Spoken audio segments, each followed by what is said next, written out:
La parole de Dieu dans le cœur de l'homme, elle est plus précieuse que l'or. Bonjour chers frères et sœurs en Christ, que le Seigneur bénisse ce matin. Nous continuons la lecture de Daniel chapitre 6. La Bible nous fait comprendre que le roi se rendit ensuite dans le palais et il passa la nuit à jeûne et il se mit et il ne fit point venir de concubine auprès de lui et ne put se livrer au sommeil. Le roi se leva au point du jour avec l'aurore et alla précipitamment à la fosse aux lions. S'approchant de la fosse, il appela Daniel d'une voix triste. Le roi prit la parole et dit: Daniel, Daniel, serviteur du Dieu vivant, ton Dieu que tu sers avec persévérance, a-t-il pu te délivrer des lions? Et Daniel dit au roi: Roi, vis éternellement. Mon Dieu a envoyé son ange et a fermé la gueule des lions qui ne m'ont point fait de mal, parce que j'ai été trouvé innocent devant lui et devant toi non plus, ô roi, je n'ai rien fait de mauvais. Alors le roi fut très joyeux et il ordonna qu'on fît sortir Daniel de la fosse. Daniel fut retiré de la fosse et on ne trouva chez lui aucune blessure parce qu'il avait fait confiance en son Dieu. Nous voyons ici un texte très important, très riche, très pédagogique, qui nous montre le comportement du chrétien moderne face à la persécution. On a vu ici que ces hommes-là, les ennemis de Daniel, ont cherché une faille dans son comportement dans le milieu professionnel, dans son comportement même envers eux.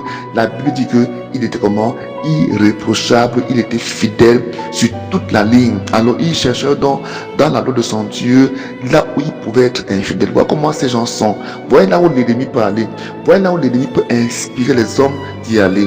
Donc il peut même aller dans ta part, dans la parole de Dieu, pour voir là où tu fais faute, là où tu fais faute. La Bible nous fait comprendre que Satan est appelé l'accusateur de nos frères. Il accuse les frères se basant sur la parole de Dieu. Donc il est un peu comme, il se croit le défenseur de la justice de Dieu. Il se croit le protecteur de la loi de Dieu et il va accuser les élus de Dieu. La Bible fait comprendre que Daniel était irréprochable. Donc nous devons être comment?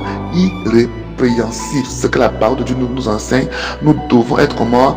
Irrépréhensibles, irréprochables en toutes choses. C'est ce que la parole de Dieu nous dit. La persécution ne doit pas être fondée. Les accusations ne doivent pas être fondées pour les choses que nous faisons.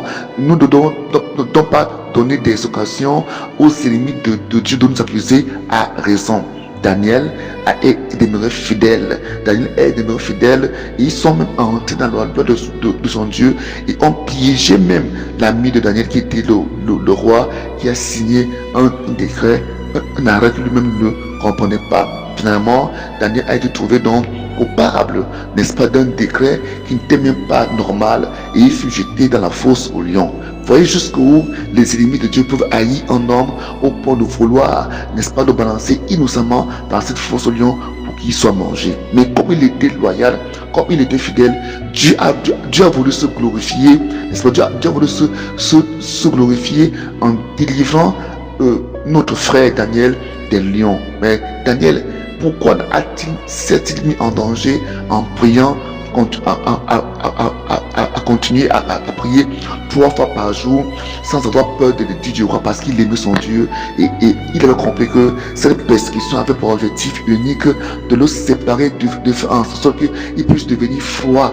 Alors Daniel priait davantage et il ouvra même, la Bible dit qu'il ouvra les fenêtres de sa maison en direction de Jérusalem et il priait 3 fois par jour.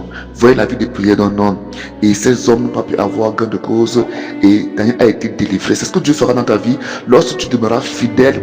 La Bible nous demande de servir nos patrons terrestres comme si c'est Dieu que nous servions. C'est clair dans la parole de Dieu. Nous ne devons pas les servir comme si c'était eux que nous servions. C'est écrit dans le livre d'Éphésiens chapitre 6, à partir du verset 5 au verset 7. Il dit que serviteurs, obéissez à vos maîtres selon la chair, avec crainte et tremblement, dans la simplicité de votre cœur, comme à Christ, non seulement sous leurs yeux, comme pour plaire aux hommes, mais comme des serviteurs de Christ qui font de bon cœur la volonté de Dieu. Servez-les avec empressement comme servant le Seigneur, non comme des hommes, sachant que chacun soit libre ou esclave, recevant du Seigneur selon ce qu'il aura fait de bien. Donc ici, nous devons mettre notre espoir en Dieu, sachant que c'est lui qui est l'élément qui, n'est-ce pas, va nous promouvoir, que ce soit dans le ciel, que ce soit sur la terre. Que le Seigneur vous bénisse ce matin,